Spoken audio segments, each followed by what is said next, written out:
Sarajevo. In the summer of 1992, Canadian soldiers came to this Yugoslavian city as peacekeepers. But in Sarajevo, there was no peace to keep. The city is descending into the hell of civil war and the longest siege in modern history. Thousands die.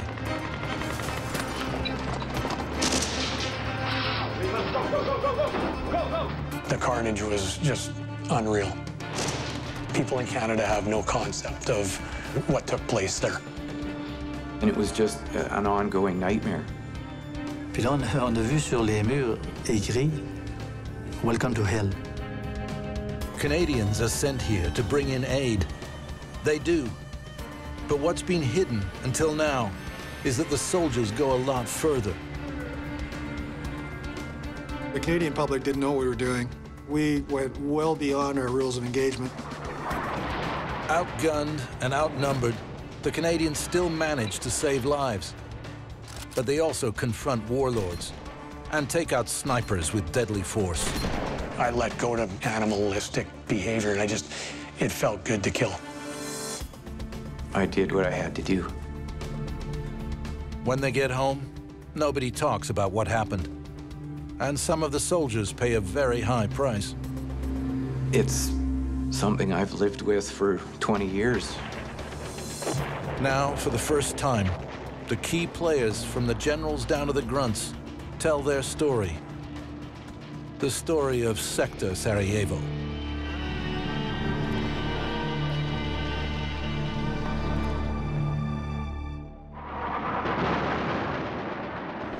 Early 1992.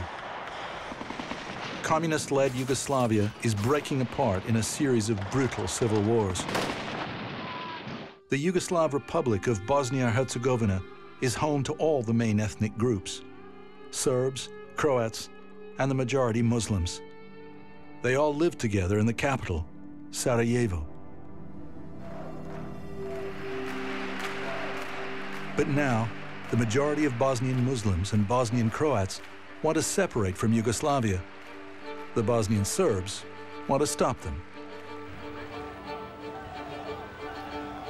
Bosnia declares independence. A civil war begins. Martin Bell is there for the BBC. Like all civil wars, there's something about civil wars. They're peculiarly brutal because people know each other. They're slow to start, but once started, they're unstoppable. The Bosnian Serbs hold the hills looking down on the city. They shell Sarajevo. Ja se sjećam prvog ratnog dana, jer sam stanovao i kad je počelo bombardovanje, ja sam se strašno uplašio. I upitao sam se, Bože dragi, ako ovi ovako nastave bacati ove bombe, ja nisam imao pojma o armiji, o tom oružju, niko živ ovdje neće ostati. Sarajevo becomes a living nightmare. Im je pucano i jednostavno ti si navikao, mrtvi tijela je bilo svukuda. Ona je jednostavno danima ležala bez glave. Glava je bila par metara od nje u kaputu. Da li ona nije imala nikoga. Niko nije dolazio po nju, niti je neko od nju sklanju, niti doktori nije. Jednostavno je danima žena ležala ovdje, glava pored nje. Takve te neke slike, ti si bio naviknut na mrtva tijela. The new Bosnian government wants the outside world to stop the Serbs. But no major power wants to step into a civil war. So negotiators come up with a face-saving solution. Get control of Sarajevo Airport, fly in food and medicine, and distribute them to the starving city. People will still be getting shot, but at least they won't starve. But who will volunteer to act as neutral UN peacekeepers in the middle of a civil war? A Canadian brigadier general has been working as a staff officer with the United Nations mission in Yugoslavia. His name is Louis Mackenzie. This isn't the first time General Mackenzie has worn a blue beret, keeping the peace between two sides after a war was over. But this war is just starting, and Mackenzie has never served in an active war zone before. It's like a doctor is training to be a surgeon. I mean, and you haven't operated on anybody in 30 years, you know, the chance to actually operate on somebody. And we didn't know it was going to be as nasty as it turned out, but at least you were going to be there where there was a serious conflict going on and no ceasefire. A Canadian battle group is doing peacekeeping duty in Croatia, next door. Lou Mackenzie goes to his boss in the UN. You really only have one choice. You got to use the Canadians. And he said, do you think Canada would agree? And I said, well, it'll go to cabinet, but the odds are they won't unless I'm in charge. And he said, you're my chief of staff. I'm not going to let you go. And I said, well, you won't get the force, but I'll phone the CDS. I'll phone General de Chasselet and ask him. So now we get to the unethical bit. I went back to my office. I sat there. I had a cigarette. I came back in about 10 minutes later, said, well, I spoke to the chief, and there's no chance you're going to get that battalion unless I'm in charge. And he said, anyway, okay, you're in charge. Then I phoned back to Ottawa and discovered that in actual fact, they said, yeah, that's reasonable. The amazing thing was Cabinet agreed within 24 hours. There's not another country in that force of the 31 nations that would have agreed to that. Why didn't you take the risk of phoning him first? He might say no. June 28th, 1992. The Canadian battle group, made up of the Royal 22nd Regiment, the famous Van Duze, and a company of the Royal Canadian Regiment, leaves Croatia to make the long drive through Bosnia-Herzegovina to Sarajevo. They know they are going into a war zone. But for some, this is what they joined up for. We were okay with the fact that we were singled out for the mission. It was a sense of pride that we had been chosen for it. I just knew from a very young age that I was going to join the Army. That was my calling. I knew that's where I was going to end up. I wanted to be a sheepdog, yeah, to make sure that the world's sheep were taken care of from the wolves. Yeah, I was pretty excited about it. I'd been 7 years in the Army, and all we did was train. And although it was really intense and really interesting, at the same token, you did kind of want to see where your skills stacked up. Tout le monde était fébrile. Tout le monde qui partait, la plupart étaient contents de partir puis d'embarquer dans la mission. Comme je disais, le monde ne voulait pas vraiment rester en arrière.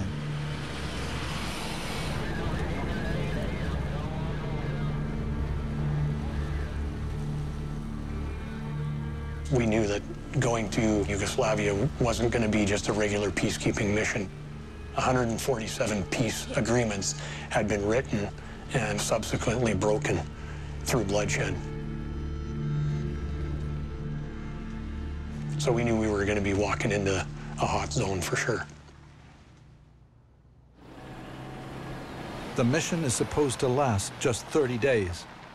1 month to open the airport and get aid flowing. It was a bit of an adventure, just get in there. Basically, there wasn't a building that hadn't been hit by tank or rifle or machine gun fire, so, you know, we kept looking out the windows thinking, okay, we've got ourselves into a shooting war this time, so.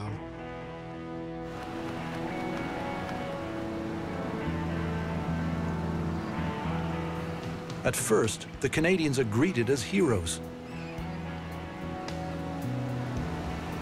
The people themselves were quite happy to see us. You know, you felt like, you know, Patton going through Rome kind of thing. You just liberated them. Les gens étaient le long de la route avec des fleurs. Les gens nous tiraient des fleurs. Les gens tiraient des fleurs, c'était vraiment émouvant. Mais dans notre tête, on se disait, ils en attendent peut-être beaucoup plus de nous autres que ce que c'est qu'on va pouvoir faire vraiment, là. In the back of your mind, you knew that, you know, these people think we're here to fight for them, and we're not. We had to go through a lot of checkpoints. The problem was that after about noon, they were all drunk. And so as they got drunk, they got more belligerent. These guys were fighting on a mix of cocaine and alcohol. Food wasn't a concern of theirs. If you were stopped in a fortified village, most of the soldiers were asking you for medication, but you took that to mean they were looking for cocaine. Cocaine? Mm-hmm. If you've ever been a bouncer in a bar, cocaine and alcohol make you do brutal things. You see people who don't care about what they do.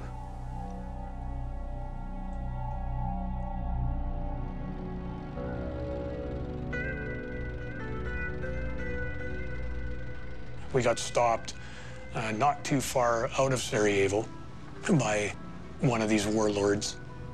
What kind of weapons did this drunken warlord have? He had everything from AK-47s right through to M84 main battle tanks. Oh, he had tanks? He had tanks. On a essayé de négocier, mais il était complètement ivre, puis même il a menacé ses soldats pendant qu'il était là. Mais pendant qu'on a négocié, puis on a négocié une bonne demi-heure, 45 minutes, lui, il avait ses gardes du corps. Puis des gros bonhommes, là, armés, puis pointaient leur arme dans ma direction. Puis tout tranquillement, mon capitaine de bataille, Guy Bellil, mon chauffeur, le caporal-chef Cyr, ils viennent aux deux coins de la petite cabane de 8 pieds par 10. Puis là, mon chauffeur, il avait un M72, puis il était ouvert. Un M72, c'était une arme anti-char légère. Il était ouvert sur son dos. Puis mon capitaine de bataille, puis mon chauffeur, puis là, je les vois, puis là, je suis en train de négocier, puis je regarde ça, puis je dis, hey, c'est pas pire. Et puis, tranquillement, ils lèvent leur arme, puis ils pointent ça sur les gardes du corps du chef serbe. Puis les gardes du corps, eux autres, ont baissé leur arme.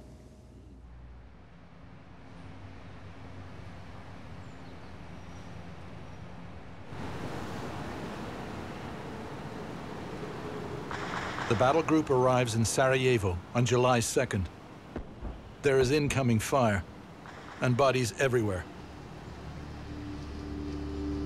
When we first moved into Sarajevo, I was shocked. One of the most beautiful cities in the world had been turned into one of the biggest cesspools. It was devastating. It would be like taking a city like Vancouver or Montreal or Halifax and turning them upside down and then shaking them upside down. The city was completely under siege at this point, with reports of 2,500 to 3,000 artillery and mortar rounds being fired into the city on a daily basis. Canadian soldiers arrive in Sarajevo with this fighting all around them, and it's disturbing. Sarajevo was a beat-up city, tremendous amount of destruction, tremendous destruction, and fighting was ongoing all around us, night and day, fighting.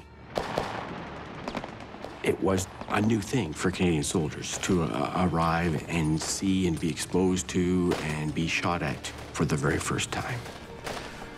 Frightening. Puis là, on a vu sur les murs écrit Welcome to Hell. Bienvenue en enfer. In Sarajevo, anyone can be a target. Apartments in high-rises are sniper positions. For the Canadians, it's confusing and shocking. The carnage was just unreal, unreal. People in Canada have no concept of what took place there.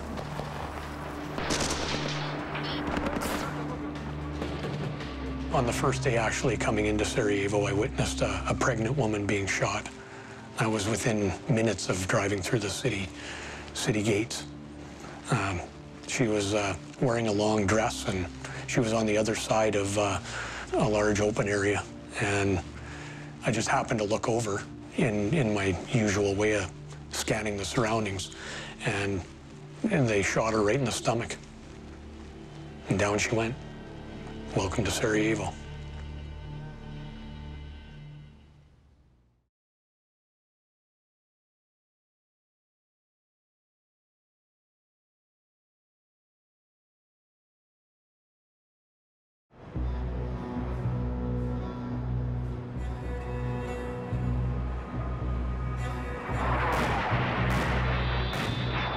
Canadian peacekeepers have been sent into the middle of Bosnia's civil war. Now the soldiers take control of Sarajevo Airport. The first objective is to secure it so that planes can fly in. But it is under fire from all sides. We got to the airport and you were trying to make sense of who was shooting at who, or why they would even be shooting at each other. I mean, none of it really seemed to make any sense. The overall mission was to ensure that food and medication were being brought into the city, and we were there to oversee it and to keep the airport open. Well, I'm a Canadian. When you take something over, you run up a flag. So we had 2 or 3 of the French Marine commandos on each side, and we had the flagpole and the UN flag, and it was being put up, and Butmir and Dombrina were firing at the UN flag as it was going up. The airport is right in the crossfire between Serb and Bosnian government towns. Within about 3 or 4 hours, you couldn't see the sun for all the dirt that was flying, as all these guys are digging in and all the vehicles are digging in. There were about 30 tanks about less than a half a kilometer away in the Serbian camp. There were artillery pieces there. There were artillery all around the hills around them. And if the Serbs in particular had turned on us, they were in a position to at least defend themselves. Not enough, but we sure would have gone down fighting. Sarajevo itself was sort of in a U-shaped sort of pocket surrounded by mountains. And when we arrived, the Serbs held all the mountains surrounding the city. Sarajevo Airport sat sort of on a plain to the southwest of the city of Sarajevo. The Serbs are at both ends of the runway. And just beside the airport are Dombrina and Butmir, 2 Bosnian government suburbs. So there's fighting around the airport most of the time. UN headquarters is in a former telephone company building called the PTT. It, too, is right in the line of fire. We basically commandeered what would have been an office suite. I believe it was like the 7th floor. They had a glass stairway that went up to our floor, which you avoided like the plague if you could, because you always heard bullets going through the glass. The air was literally full of bullets, and you're 7 floors in the air. Constantly, we'd be listening to the glass falling out there, and you could hear the snap of bullets going right through this stairway. But it was the only way to get up there. We took a lot of fire. I took fire every day. The Canadian battle group is only a few hundred lightly armed men who are supposed to be neutral and never take sides. But they are called UNPROFOR, United Nations Protection Force. That raises expectations in Sarajevo that Lou Mackenzie and the Canadians cannot meet. I'm really angry because he didn't do nothing. I understand that he's a commander of peacekeeping, he's not peacemaking forces, but peace doesn't exist in this territory. What he doing here?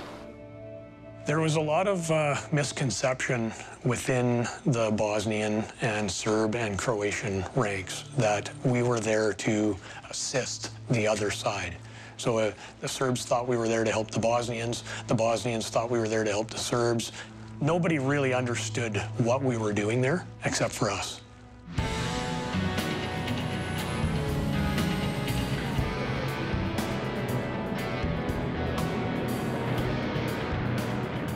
But with the airport open, planes with aid begin to arrive. This will become the longest humanitarian airlift in history. Je me souviens bien, il y avait un avion qui atterrissait aux 15 minutes. De l'aide humanitaire, c'est de la nourriture. Il y avait des rations de combat. Il Il y avait aussi beaucoup de médicaments, tout ce qui s'appelle pour le soin de la population. Flying into Sarajevo is a dangerous business.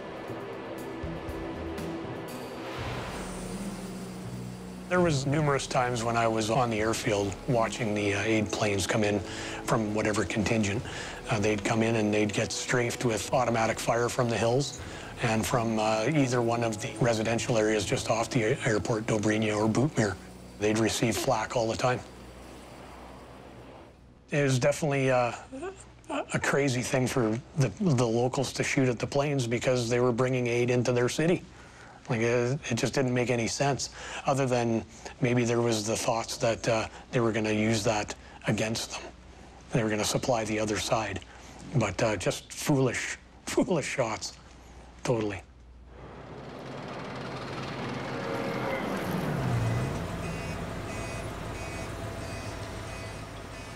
There's a risk in becoming more embroiled, but witness what's coming off the back of the aircraft, and you have to accept a certain degree of risk to help the population in Sarajevo. Very early on, within 48 hours, I had to order the creation of teams of the local aid agencies, Bosnian, Serb, Muslim, our civilian police, led, thank God, by the RCMP. As each flight came in, as each bit of equipment was unloaded, they inspected it. Because immediately we knew we were going to get accusation of smuggling arms into one side or the other, which happened just like that. Flying in the food and medicine is one thing. Getting it into the city is another. The drivers are civilians, but when some get shot, the rest refuse to drive. So the Canadians take over the driving. Driving in Sarajevo was crazy.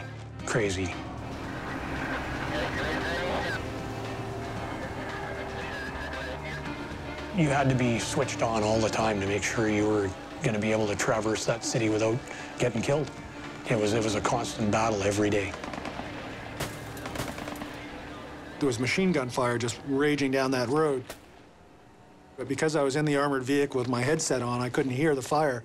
Apparently, I drove for about 100 meters, turned right again, and I must have gone through a couple of thousand rounds, which flew right past us. You never really did know which side was shooting at you.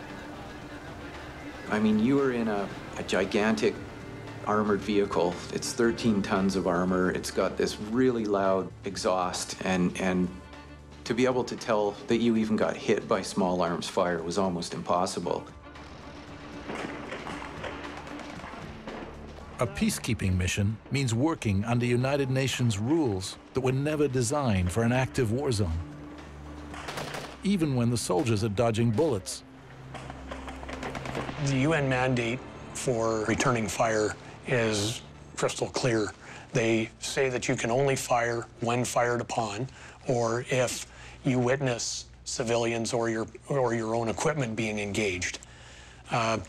So unless the rounds were, say, within arm's reach, it wasn't considered effective fire. If you actually got hit, that was really effective fire. We weren't to have loaded rifles. We were to have an empty magazine on the rifle, so as a visible deterrent. I will say not one of us went anywhere without a loaded weapon. Nobody followed those rules. They were asinine. Because the rules would get you killed. The rules would get you killed.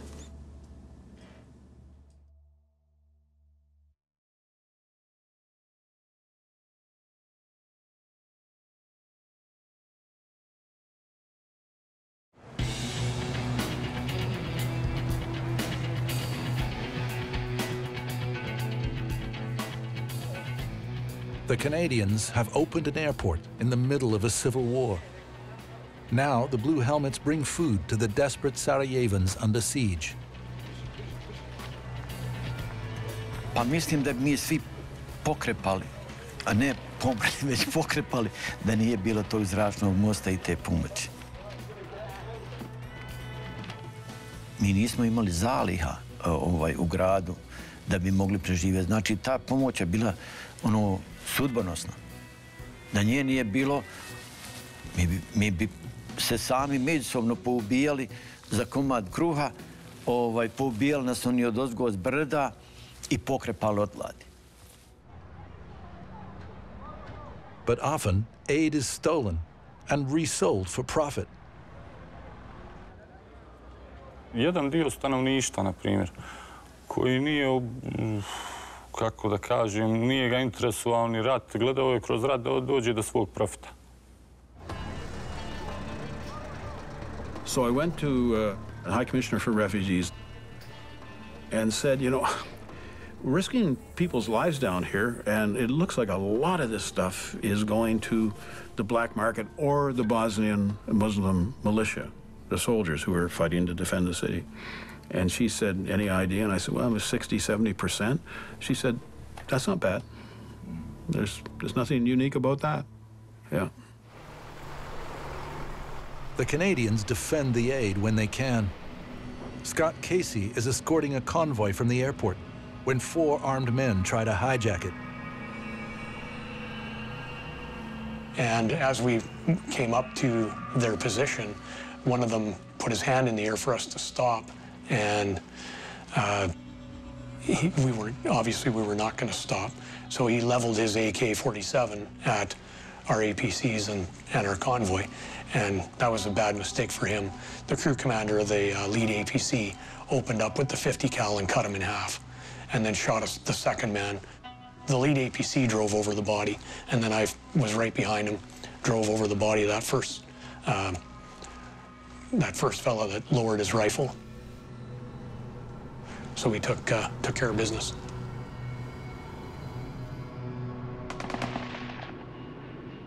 When the aid planes start taking a lot of fire, Lou Mackenzie has to halt the flights. We were starting to bring in maybe 25 aircraft a day, so it was a significant amount of food and medicine. But the fact was, we were stopping the operation. If we could get a ceasefire, then we can have normal airport operations. I don't know how many ceasefires I brokered, but it's certainly in double digits. And, you know, none of them ever lasted more than 48 hours. The problem was, the Bosnian government was very proud of its new membership of the United Nations, and they didn't want to risk their credibility by dealing with a faction on the other side, the Bosnian Serbs. So it's a little hard to have a meaningful ceasefire. I mean, I remember one of the ceasefires. They almost as soon as it was signed at the airport, we had almost daily ceasefires, and then the shooting started, and the negotiators then were hiding from the fire under the table in which they'd signed the ceasefire. It was crazy. When a ceasefire fails, the Bosnian Serbs fire into Bosnian government neighborhoods. Mackenzie and the UN often get the blame. Čisto sumnjam, ako budemo na to čekali, od toga neće ništa biti. Malo smo razočarani na ovo UNPROFOR-a, zašto jedanput se nestane tome u kraj, ako se može stati, ako ne može onda da se dane u javnost, da nisu oni sposobni to da urade.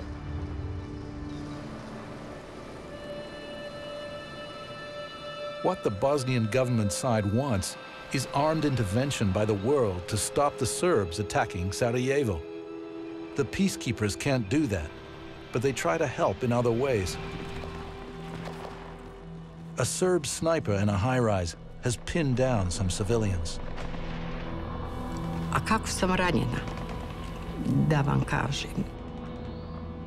Ispred Filozofskog fakulteta su nas naši vojnici zaustavili, jer sa Grbavice snajpersta je gađao. I on, kako su nas vikali da stanemo, mladić je stao s kolima. Ja sam istrčala iz kola, pošto sam na prvom mjestu bila, Kedi je bio. Mene je već snajpersta bio uhvatio kad sam izlazila iz kola. tako u glavu, ali je metak otišao u plečku i da iznet izašao na debelo meso.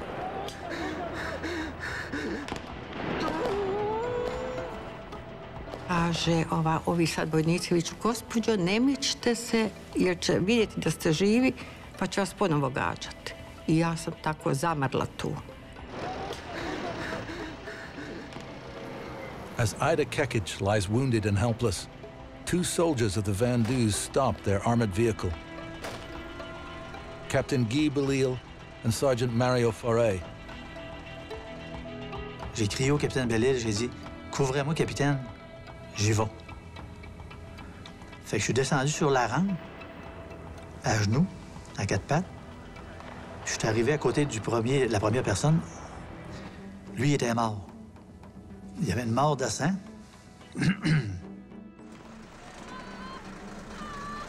Fait que là, je suis arrivé à la première femme. Je pense que c'était Madame Kekic. Puis elle était assez imposante. Sam ja na otvoreno. Su bila one velike, dva kestena, ona velika, posjekli su, ja mislim. I on se malo mogu skloniti od tog kestena, ali nije. À ce moment-là, il y avait encore des échanges de coups de feu. On entendait des bonnes déflagrations, là. Mais je me tenais vraiment en bas, là. Je m'étais scratché les bras, là. Puis j'avais du sang après moi, mais c'était le sang des personnes qui étaient par terre. Elle était en état de panique, puis c'est sûr qu'elle se lèverait pas là, pour s'en venir vers le véhicule. Fait que j'ai commencé à tirer sur les bras, puis c'est à ce moment-là qu'il y a un Bosniaque qui est venu m'aider. Puis on a réussi à la tirer, la rentrer dans le véhicule.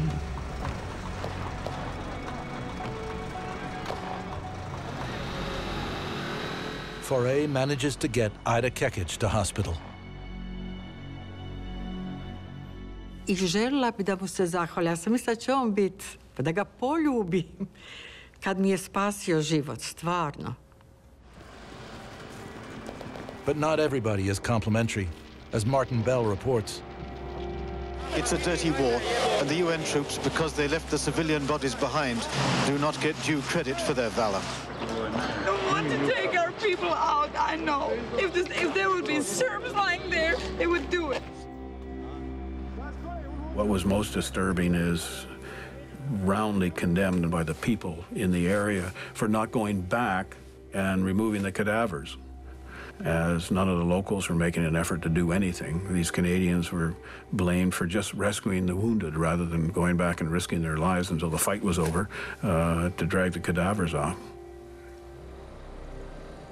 But soon, the hostility to the mission will get a lot worse.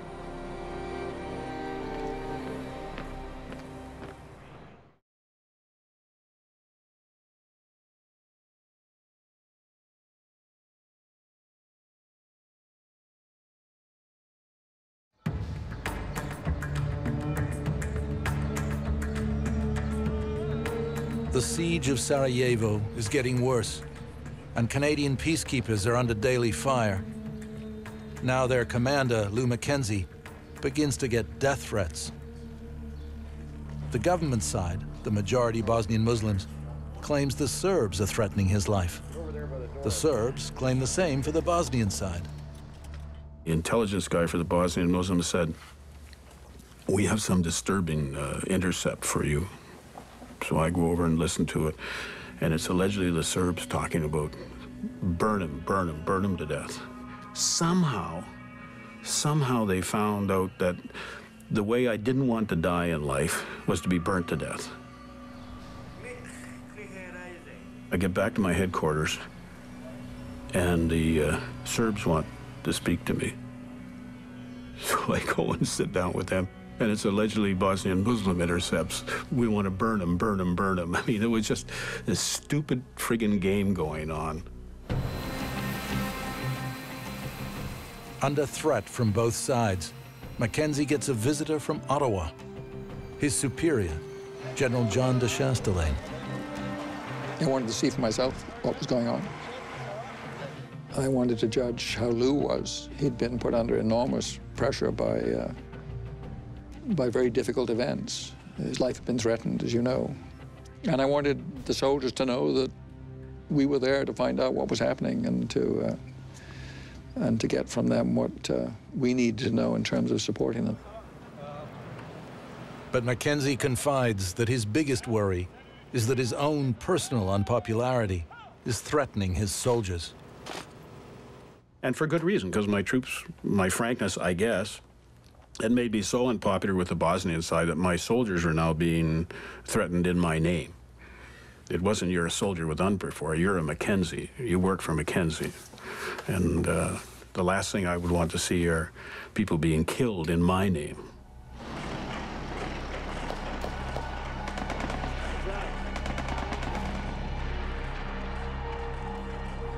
The first night I was there, there was constant fire going on outside.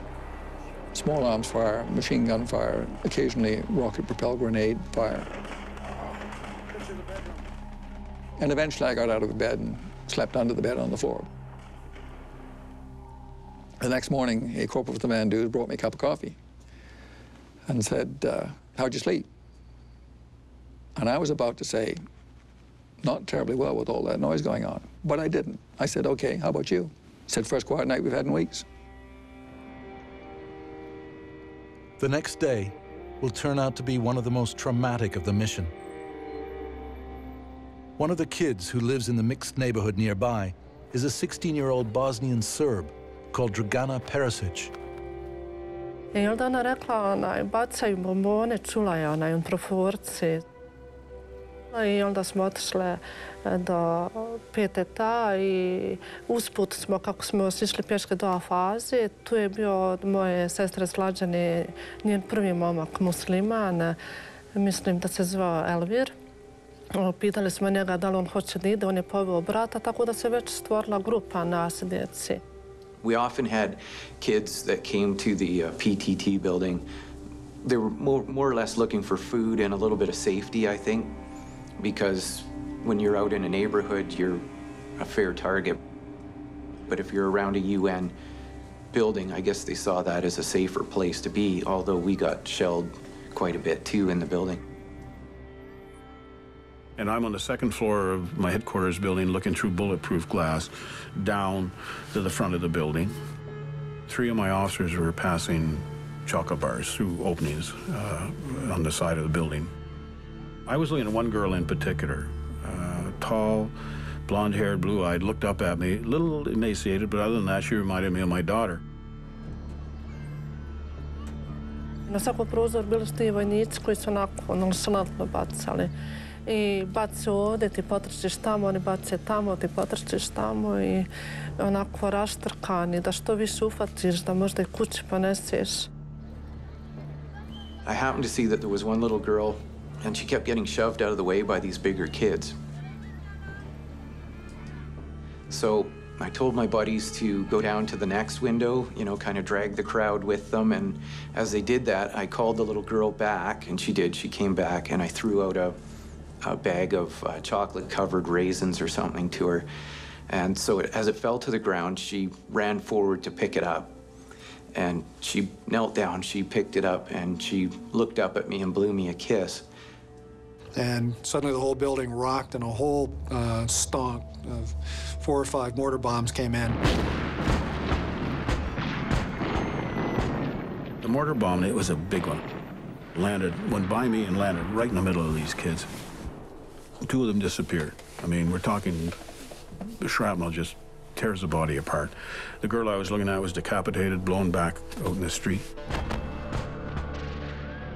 Nije samo jedna granata pala, nego je tu bila kanonada. To je sve bilo u ti metar, 2, druga, treća. Ti imaš osjećaj da nikad neće prestati. Ja sam počela da gubim svijest. Kasnije sam saznala da sam puno teško ranjena. Mislila sam da umiram, ali pomislila sam neću da umrem. Tak mi je 16 godina.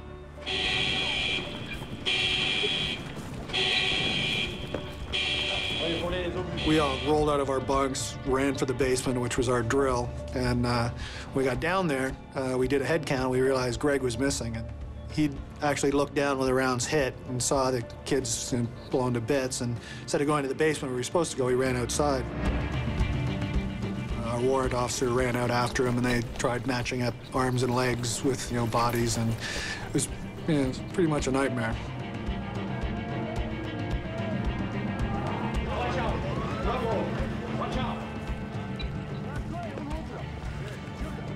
Kada smo došli u bolnicu i neko je rekao uzet ćemo nju, ona je kao hitna, kao da je sva. I onda je doktor prišao i rekao ništa od nje, ona je gotova.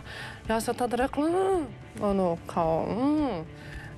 dala sam znak. Onda on rekao, živa, još nije kao mrtva. I onda su rekla, ona je hitno, nju ćemo prvo da uradimo.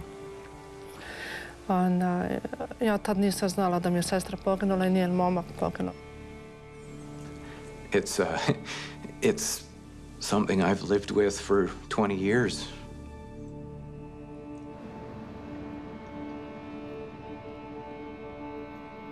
There have been plenty of examples of Serbs firing on civilians, but some of the Canadian soldiers believe that this time it was militia on the Bosnian government side firing on civilians. What they were trying to do was create outrage. I mean, they didn't want their own side to be caught doing this. They wanted it to look like a Serb onslaught. They wanted it to look like the Serbs had massacred another group of civilians for no reason. Ne znam, to je monstruozno. Da neko tako razmišlja, da će neko sad uzeti, eto kažem, neko iz Sarajeva da puca na svoje, to je gotovo nemoguće. I mean, not all soldiers are perfect witnesses, not all journalists are perfect witnesses. All I can tell you is what I know. I never saw evidence, and I was certainly present at a lot of the massacres to substantiate that, ever. The guns keep firing, and the Canadians can't stop them. But now, they will finally get to take action and put a stop to some of the carnage.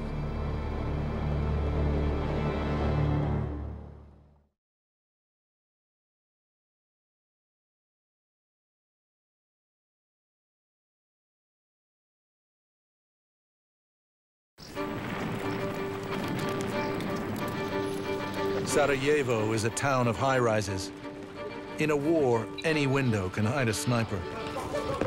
And Serb positions in the hills give them clear shots into the streets of the city. It's a very personal kind of war. En temps de guerre, qui tire la population comme ça, c'est pour semer la terreur. Po ulicama se nije moglo kretati, pucao je snajper stalno. I to je stvarno bilo jako teška situacija. Just crossing the street can get you killed. Jer si otvorena meta bio. Civili, djeca, žene.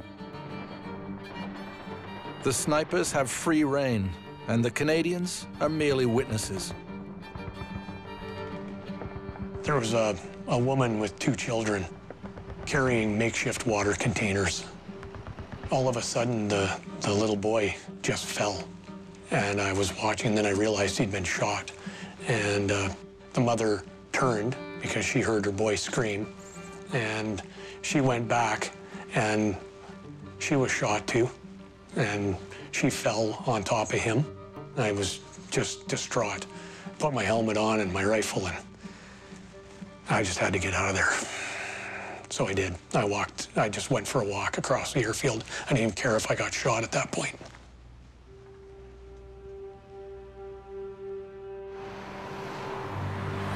The Canadians aren't supposed to shoot back unless they're fired on. Under UN rules, it's called a Chapter 6 mission. You can't use force. Lou Mackenzie doesn't have the authority to change that, but he does anyway. I rewrote the rules. As my soldiers referred to it, I changed it to 6.5. Under Chapter 6, if you are threatened yourself, you can defend yourself. If your buddy beside you is threatened, then you're not supposed to get involved. But in 6.5, I said if the mission's threatened, if the planes are being interfered with coming in, if anybody's being shot at, if the mission is being put at risk, you can use deadly force. And Canadians were able to do that better than anybody else. We were on a patrol one day. I was actually in the back of an APC manning the C6 machine gun. There was a target that was firing down on our convoy, and I brought the C6 to bear on him, and I unloaded, probably 60 rounds into the window he was standing in. It was one of those moments where I let go to, I guess, animalistic behavior, and it felt good to kill. And, it's not a good place to be, but it happens. The Canadian public didn't know what we were doing. They didn't know that we had very little ammunition. They didn't know that General Mackenzie, to protect his own troops, were bringing in high explosive mortar rounds and tow missiles. They didn't know that our guys were taking off their blue berets at night, putting on camouflage paint and sneaking out in the dark, trying to track down where the Bosnian Muslims and the Serbs were hiding mortar plates close to UN bases. We went well beyond our rules of engagement. The Bosnian government forces have put a base plate, a firing position for mortars, near the Canadian camp to fire at the Serbs.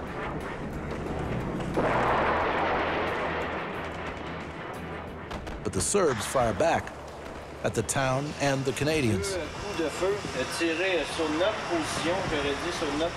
Mackenzie goes to the Bosnian government and warns them to move the mortars. And so these guns are going to fire, the Serbs are going to fire back, my troops are going to be hit. So if these guns aren't removed, and I forget the time frame I gave them, it was a couple of hours at least, they will be killed by my people, and stormed out of the office. Peter Devlin orders a patrol to take out the mortar. I believe that the right thing to do was to eliminate that particular threat. There was no more indirect fire from that base plate position after the patrol came back. They never did have to kill any of them? I don't know. Don't particularly care. They moved. But the most secret way they stretch the rules is counter-sniping. Greg Alkerton is a trained sniper with the recce platoon. Ambulance crew and mechanics had been fired on. Injuries had occurred. So they put us on top of the roof, and we had all of our equipment up there, and we had narrowed it down to a building that was under construction up on the ridge line to the south of us, and I spent a lot of nights up there waiting and seeing nothing. There was a person who showed up at one point, and without getting too graphic, I left the roof that night knowing that this person was about to take out a UN soldier. I did what I had to do.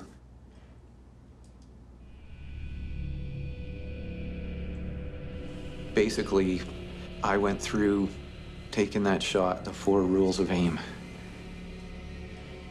You're just basically making sure your position is stable. Your sights are lined up with the target correctly.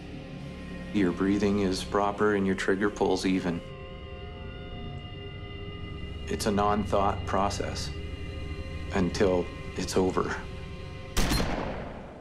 The target was somewhat obscured by distance, but I mean, I had no trouble telling what his intentions were. He was basically standing on the porch of this building and pointing his rifle down into our maintenance area, and he looked like he was ready to take up the pull on his trigger, so. You pulled first. That's right. It's hard to explain how I felt afterwards. I just felt like something different was about to take place in my life, but I wasn't sure what. Then, the tensions between the Canadian Blue Helmets and the Sarajevan defenders reach a tipping point.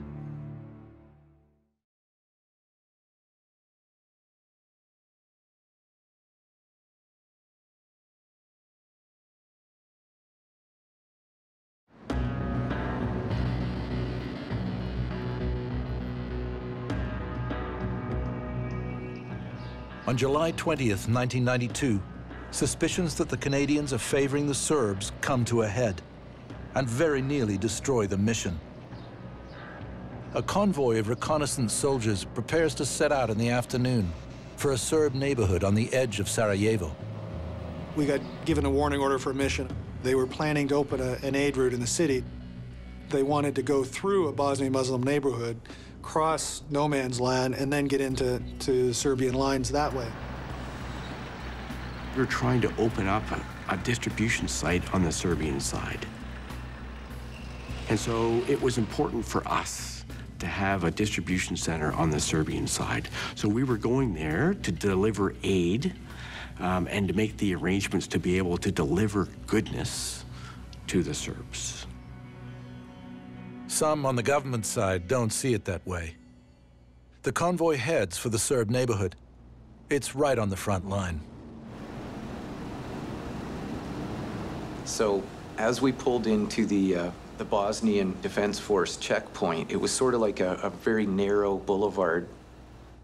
It was kind of like you were boxed in because there's all these office buildings to your left and right. You really had no place that you could get off of this road. So we pulled up to their checkpoint and they halted us. Their exit route is blocked. The soldiers are trapped. And we thought, okay, there's something wrong here. And all of a sudden, a bunch of Bosnian Muslims, probably about 25, ran out, including one guy we called the gunslinger because he was wearing a black coverall and he had a chrome-plated .38 revolver on his hip. And he was drunk as a skunk and he wanted to know what we were doing there, and no one told him we were coming. More and more Bosnian Muslim troops started to come in. And then the gunslinger started yelling at his troops, who started getting a lot more nervous and getting their weapons up at the ready. And he came over to my vehicle and he said he wanted to look inside. And I wasn't too sure about that because while we're in our vehicle, it's like a little armored bunker. But if I opened the back door so we could look in, then it would be very easy to just throw a grenade in or shoot inside. They show the commander that there are no hidden weapons in the vehicles, but the militia leader still thinks the Canadians are smuggling arms to the Serbs.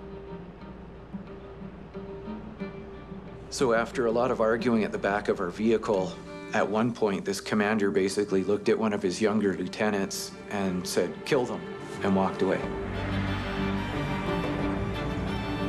Lou Mackenzie rushes downtown to see the president of Bosnia. He has to settle for an underling. Didn't want to go to the scene. He tried to make excuses, but I said, come on, let's go. You know, your people are accusing me, my soldiers, of smuggling ammunition, Yugoslavian ammunition, to the Serbs. The official does nothing. The militia commander orders the Canadians to turn over their weapons. I remember Major Devlin kind of going around. He went to every vehicle and he canvassed everybody. And he said, it looks really bad, guys. They want us to either turn over our weapons or they're gonna kill us. So I guess the choices are, I'll leave it up to you guys. Nobody's gonna think anything the worse of you, but do you want to give up and live or fight and die?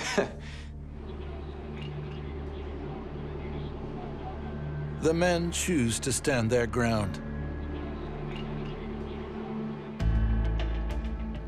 Desperate, Mackenzie calls the United Nations in New York to put pressure on the Bosnian leaders.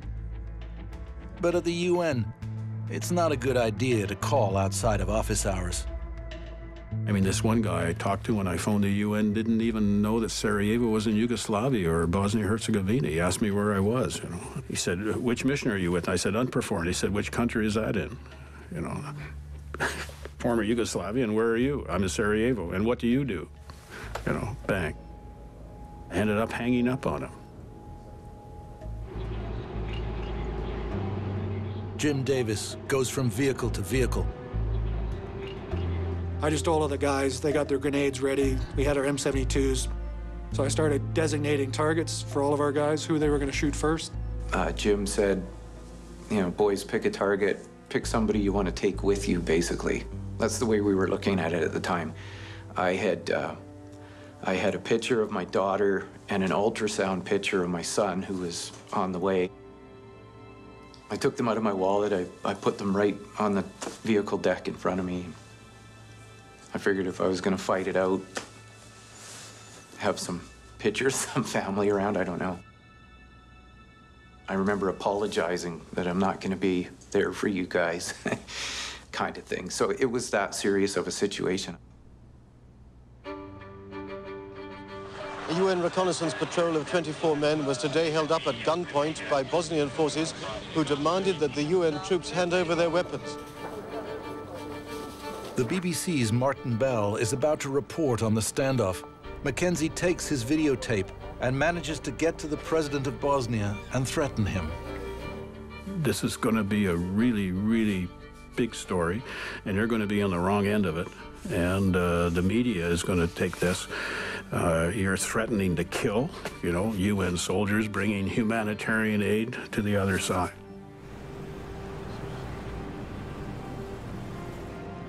Mackenzie's tough talk works. The president sends his men to force the militia to back down. One of his guys with a Canadian major talked to the gunslinger, told him, you got to pull your guys back and let these guys go. And eventually he did, and we pulled out. Mackenzie saved us all. The soldiers have done what peacekeepers are meant to do. They have stood their ground without firing. They have prevented a disaster.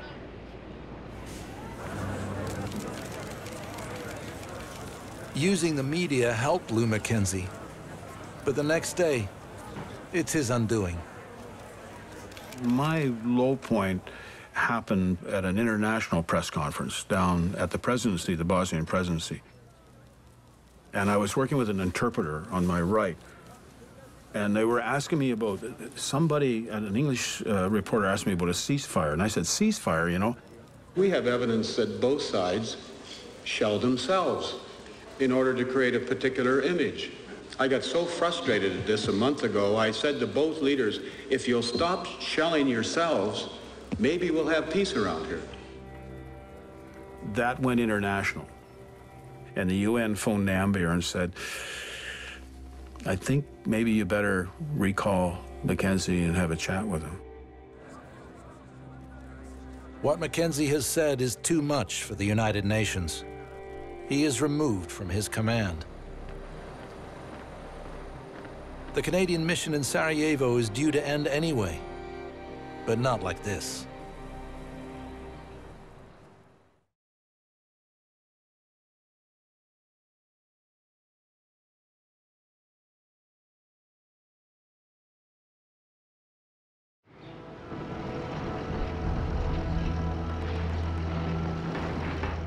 Although the siege rages on, the Canadian mission to Sarajevo has come to an end. Other UN personnel will now continue the work the Canadians began. We got the orders that we were going to be moving out of Sarajevo. The mission was ending.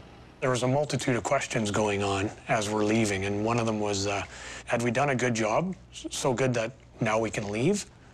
You know, the people are okay? Or was this just a show for the international community?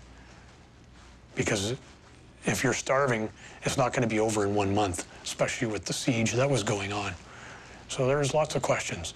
So a very confusing time. Also elation to get the hell out of there. I sent a couple of guys downtown to the black market to find some alcohol, and they brought it back, and we had a little party at the headquarters till about 2 or 3 o'clock in the morning. It only started probably at midnight. And then I got up a couple hours later and waited for the last vehicle to leave the airport and stopped it and shook everybody's hand, and off they went. I wanted the opportunity to tell you all just how proud I am of every bloody one of you and the magnificent job you've done. And it's never made me feel more proud as a soldier in our Army. Thank you very much for making my last command appointment, real command in the Army, by far the most memorable. And I hope we have a reunion sometime in the future. It'll be one hell of a piss-up somewhere, right?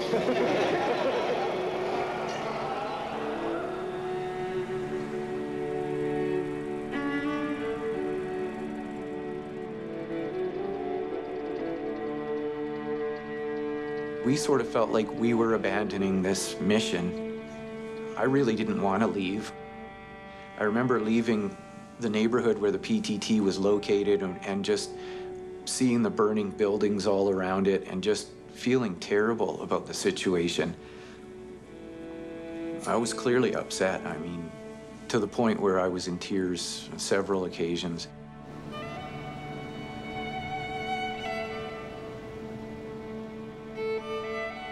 I'm pretty sure out of everyone in our convoy, I mean, there was probably not one person who didn't have tears coming down his face.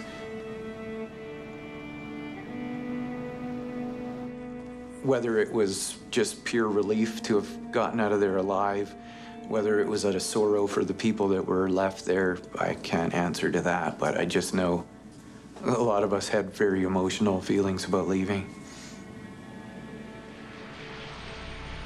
Sarajevo's nightmare went on for another 3 years.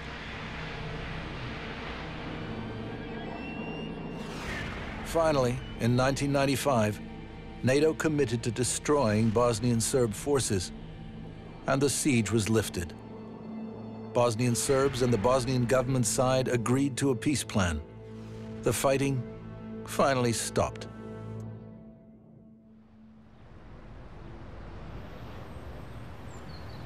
Was it worth it, the mission? Peace has kind of come to that region, so I'd like to think we helped a little bit. Soldiers are soldiers for a reason, you know, we have a job to do, and if someone gives us a mission and says, go out there and, you know, stop that fighting, you know, protect the innocent, then that's what we're paid to do. So from that perspective, yeah, it was worth it. In the grand scheme of things, I guess we helped some, but really, those people had to solve their own problems. I'm not sure that the UN mission, as it was written, as it was designed, and as it was carried out, you know, contributed all that much. You know, those various ethnic groups had to find their own solution, ultimately. I think, looking back on it, I've always thought that a more robust intervention was possible. Lou Mackenzie at that time had very limited manpower available to him. He did the best he could with what he had. But he didn't have a real fighting force at all. It was smoke and mirrors, as I'm sure he would be the first to admit. You know, the Canadian mission in Sarajevo during that 1 month that they were there had an objective. And that objective was to bring food and medicine on a constant supply into the airport and to deliver it to distribution points downtown. And quite frankly, based on the force available at the time within UNPROFOR, nobody else could have done it. They had the equipment, they had the leadership, they had the manpower, they had the talent, and I've never been prouder to be a Canadian and see the way they operated. But many of those soldiers paid a hidden price, one they felt they weren't supposed to talk about. In the years that followed, I took my retirement from the military, and literally my life fell to pieces. I kind of feel like I gave up everything because I did lose everything.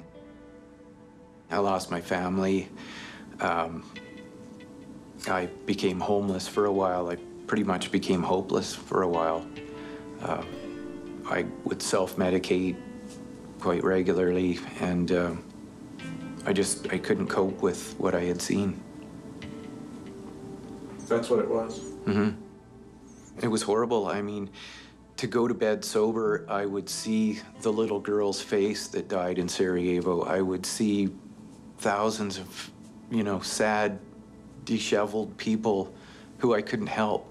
And it was just an ongoing nightmare.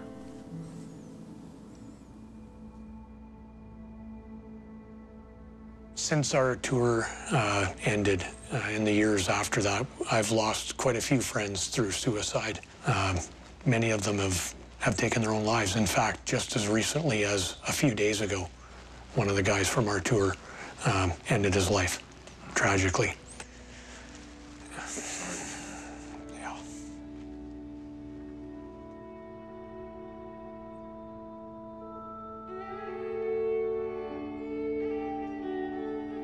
A ti UNPROFORci to sve na neki način gledali i nisu imali pravo ništa da oni spriječi, već oni su samo bili svjedoci.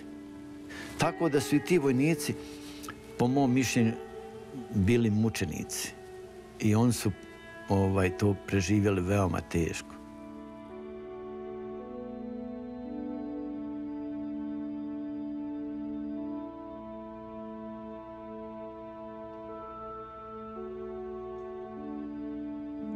What's your feeling looking back at that teenage boy who wanted to be a soldier, wanted to be a sheepdog guarding his flock?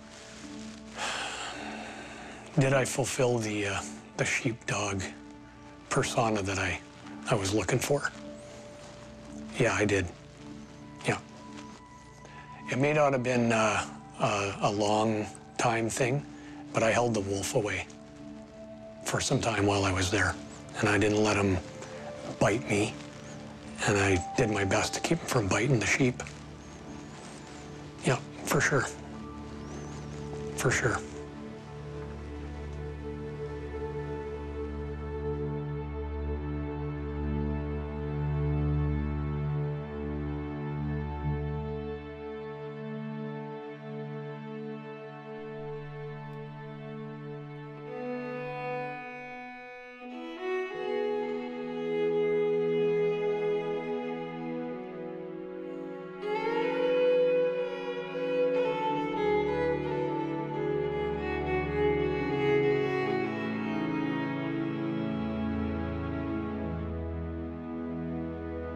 Thank you.